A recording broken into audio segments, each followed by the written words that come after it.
chapter 2 of Jeremiah, Dr. David Jeremiah's book. Where do we go from here? Chapter 2, an international globalism, prophecy of globalism. Okay, a quote here. Globalism is exactly what it sounds like. What it is, indeed, a global spread of finance, trade, technology, resources of all sorts, movements of all kinds, information and people. It's the entire world being bound up in interconnected systems. Globalization means the headlines from around the world can arrive as quickly as headlines from across the street. Headlines, indeed, that are just nearby. There is a growing awareness of the fact that we are now part of a global civilization that includes and seems to reach virtually every inhabitant of the planet. Well, that's true.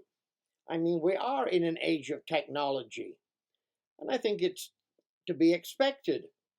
It's not something to be shocked at. We are in a space age world, and so technology indeed goes the way that it has gone. And there is nothing in itself evil about that. Quote, over a decade ago, I wrote a book about the dangers of a coming worldwide economy. Armageddon. Here's what I said. Could we be standing today on the edge of a recession from which no one country, no one nation, no one union will be able to eradicate the world, extricate the world? The Bible predicts that such an era is coming, fueled by the world's economic convulsions. The only answer will seem to be the unification of the nations under the economic system and one world ruler. So again, he's going into this one world government stuff that I will say to you quite dogmatically is not going to happen. Mankind, men themselves, are never going to produce a one world government. It is not in Bible prophecy.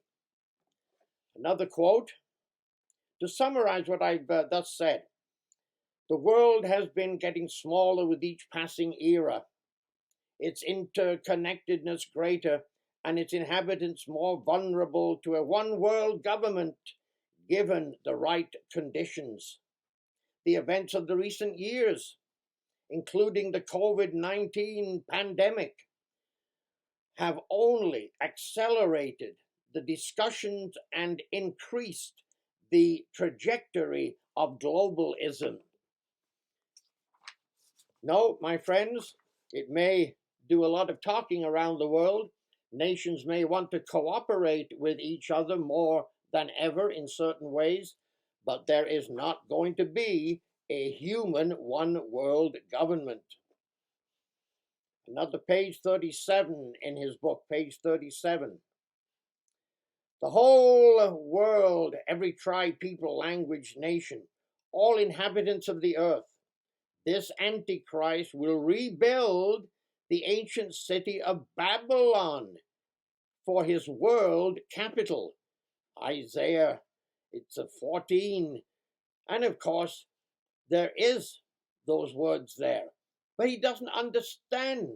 By putting all the rest of the Bible together in end time prophecy, he is incorrect in believing that this is the literal old, ancient Babylon.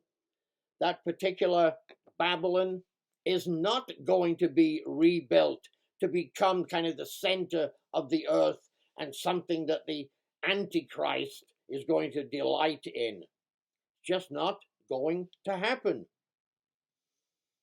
And he goes on to say, and will be on the verge of uniting the armies of the world in a large, great attempt to destroy God's chosen nation, Israel. Yeah, again, this is tying into Ezekiel 38 and 39, which I've commented on this YouTube and my blog and my website under prophecies. Indeed, that particular prophecy of Ezekiel 38 and 39 has nothing to do with taking place before Jesus Christ returns. These fundamental prophets believe it will be. It ain't going to be. It's a prophecy for after the return of Christ and after the nations and the people and the tribes of Israel have been regathered and brought back to the Holy Land, and they're doing wonderfully well. Then that prophecy will take place. So Jeremiah says, let me summarize. The world has been dominated by 4 great kingdoms, empires: Babylon, Persia, Greece, and Rome. Since the days of the Roman Empire, no political entity has dominated the world. But a 5th empire is coming, the revived Roman Empire under the Antichrist. Oh, I will agree with him here. Yes, indeed. He's got it right here. There is coming a resurrection of the Holy Roman Empire in Europe under the Antichrist, under the false prophet of the book of Revelation. He goes on to say, at a moment of worldwide panic, he will push himself to the top of the heap of humanity and establish a one world government. No, he will not. He will not conquer the Eastern world. The world will be, he goes on to say, in the grip of 7 years of tribulation. No, it isn't going to be 7 years of tribulation. The book of Revelation talks about 42 months, 3.5 years.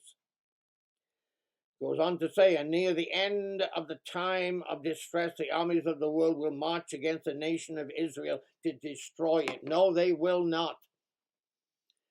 The prophecy of Ezekiel 38 and 39 is for after Christ has returned. And yes, so the resurrected Roman Empire, the Holy Roman Empire, is going to attack the Jewish people. I've mentioned that here on YouTube. It is going to come down. It's going to conquer the king of the south, Daniel chapter 11. It's going to come down, conquer the king of the south, and it's going to march into the glorious land, the Holy Land. And yes, it is going to surround Jerusalem with its armies, and it is going to make Jerusalem a desolation, and it is going to bring persecution upon the Jewish people again. And not only that, it's going to bring persecution upon all the rest of the Western world. Britain, the United States, the British Commonwealth nations, the Anglo-Saxon nations, of Australia, New Zealand, Canada. Yes, this king of the north, this Holy Roman Empire, is going to conquer the Western world. And it's going to conquer the Jewish people. And we are going to go into a time of great tribulation, which is 42 months in the book of Revelation, 1,260 days, a time, times, and half a time. The book of Revelation gives it to you very plainly that the last 3.5 years or so of this age is that time of great tribulation upon the earth. Moving on here, some pages in his book. Well, that's the next chapter. Actually, we get to the next chapter, biological prophecy, pandemic. And we'll leave that for another time. But to sum up, there is coming, as Dr. David Jeremiah agrees, a Holy Roman Empire in Europe. And it is indeed going to attack the king of the south, Daniel chapter 11, verses 40 to 45. It is going to attack the king of the south, Egypt and her allies. It is going to conquer them. It is going to march into the glorious land, the Holy Land. It is going to surround its armies around Jerusalem. Luke chapter 21, 20 and 21 verse. Jesus' prophecy explained to us as to what is the abomination that's going to make desolate. The abomination is this holy Roman Empire and indeed the false prophet Antichrist. And that's an abomination in God's eyes. It's going to make desolate the city of Jerusalem. Luke chapter 21, verses 20 and 21. And the Jews are going to have to flee because they will indeed come under again persecution. But so will the other nations of the Western world until indeed this last seventh resurrection of the Holy Roman Empire has conquered the Western world. And it will be the great power of the Western world. And then you will have the Eastern world. Revelation chapter 9, Revelation chapter 16 talks about the river Euphrates. It's a dividing point in prophecy from this side of the Euphrates to that side. To the east side of Euphrates and the north is the nations of the East. Russia, China, India, Pakistan, North Korea. And then on the west side of the Euphrates, you will have the last resurrection of the Holy Roman Empire ruling the Western world. And these two armies, these two empires will indeed come to clash together. Revelation 9 will clash together. They will come together and kind of bring down to the battle, the famous battle of Armageddon. And they will be in the east. The eastern nations and powers will be down in that part of the world, the Holy Land, and so will this great empire, the resurrected Holy Roman Empire, be in that Holy Land as well. And these two powers will indeed come together to duke it out, to see who is going to be the captain and the ruler of the world. But at that time, Revelation 16, at that time, Jesus Christ will, with the holy angels and with the resurrected saints of all ages, come, and they will see his coming in the clouds with great glory and power and might and his armies. And these two armies of the world, the Western armies and the Eastern armies, will indeed then think they have a common enemy. They're probably believing it's somebody from another galaxy or somewhere in our galaxy. And they will put themselves together, the Eastern powers, the Western powers, to fight then Jesus Christ on his return.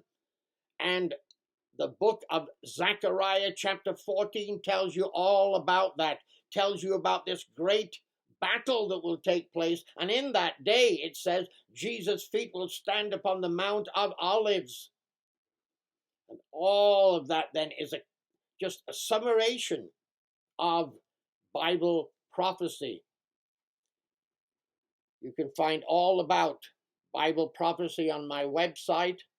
You have to go to Wayback Machine, type in keithhunt.com, choose 2017, the year 2017, click on the dot, say in February of that year, click on what comes up, and you will have my website. And I have a whole section there about Bible prophecy where I expound all the prophetic books of the Old Testament and much, much, much more under that heading of prophecy. Learn indeed what your Bible teaches and what is ahead for all this earth.